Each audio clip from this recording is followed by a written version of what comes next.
All right, humans, let's talk about the style of Freeverse poetry real fast here. And first, I'm going to show you what Freeverse is not.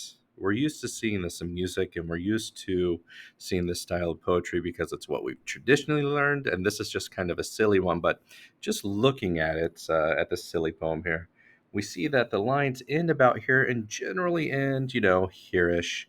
The lines are about the same length. That's because they have the same meter, and then we also notice that we have rhymes on the end of the line. So we have goose and moose, geese and meese, mouse and grouse, thrice and mice.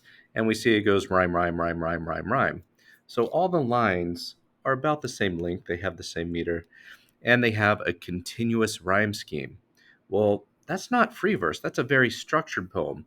The opposite of a structured poem is free verse. So let's check out Freeverse, and this is the style that you're going to be imitating for your assignment.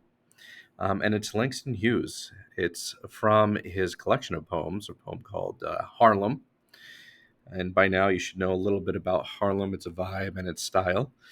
So I won't go into that too much. But before we read this, let's just check out a word here. The word deferred. It means to put off, like you were going to get paid, but your boss deferred your paycheck, so it's kind of disappointing. It's deferred. It's something that should have happened that didn't quite happen yet. So Langston Hughes is asking this question: what happens to a dream that gets deferred? And remember, we're talking about Harlem, so he's talking about his culture, his community. What happens when their dreams get put off? And he asks a series of questions. Check his style, though. Look at how long this is. Look how short this is.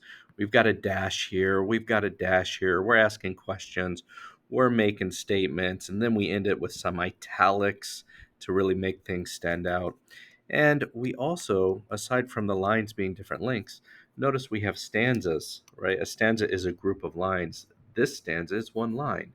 This stanza is what, seven? This one's two, and this one's one. The stanzas aren't following any pattern either. So in free verse, you do whatever the heck you want as long as you can make it pop off. So let's read this and see if this poem pops off for you. Oh, one more little note. It doesn't always rhyme. If you want it to rhyme, like sun and run, you can make it happen because it makes something pop off in the style you want.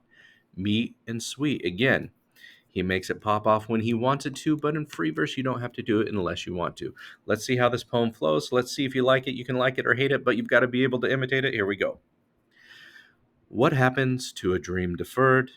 Does it dry up like a raisin in the sun, or fester like a sore and then run? Does it stink like rotten meat, or crust and sugar over like a syrupy sweet? Maybe it just sags like a heavy load, or does it explode? All right. You can like it, you can hate it, we can talk about it. But let's see you imitate this poem. You don't have to have anything other than a style and a message that you want to send to your own readers. So write it, get creative, do your thing. Follow the free verse rules, which is there are no rules. Good job, good job, good job. See you guys later.